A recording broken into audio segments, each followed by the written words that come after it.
This morning have come together last night to take a stand against white supremacists. It was one of several vigils across the country.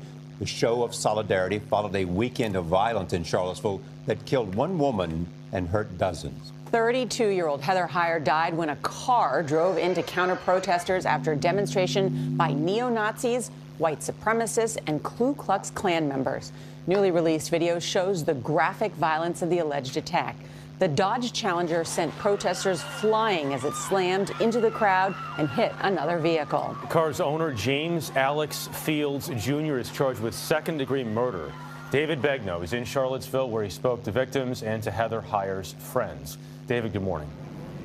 Jeff, good morning. This memorial is the spot where that driver crashed into the crowd of people that had been told to go home and were doing so. That man came barreling down this one-way street and hit those people.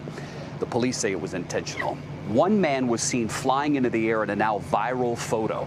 We found that man in a wheelchair here at a vigil in this exact spot last night. Why did you initially come here yesterday?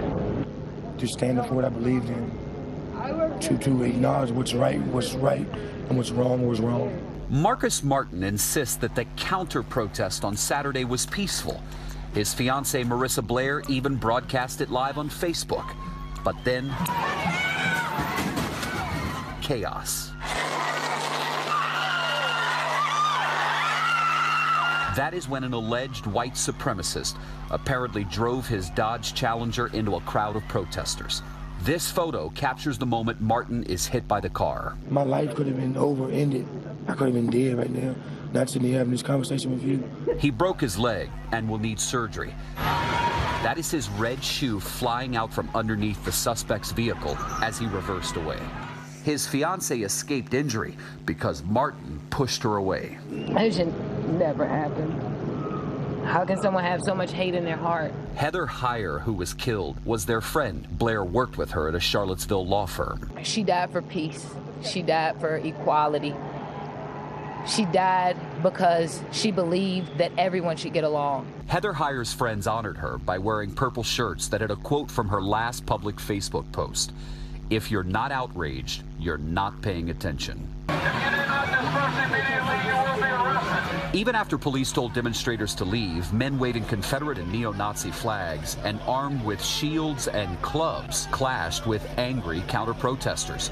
Jason Kessler, who organized the Unite the Right rally, said police didn't protect their First Amendment rights, and he blamed the police for the violence. What happened yesterday was a result of the Charlottesville police officers refusing to do their job. Kessler had a press conference Sunday that ended suddenly. He was swarmed at the podium and punched. He was also chased into nearby bushes where he was tackled by a young woman, forced to flee behind a barricade of officers who were in tactical gear.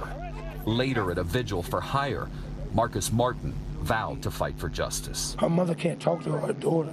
She can't hug her. Her mother has to bury her daughter. Heather didn't deserve this. Heather died for standing in what she believed in.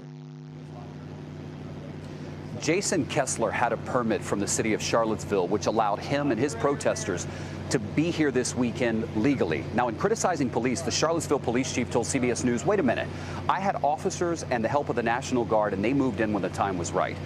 Charlie, Mr. Kessler was literally run out of downtown yesterday by people who live here. Thanks, David.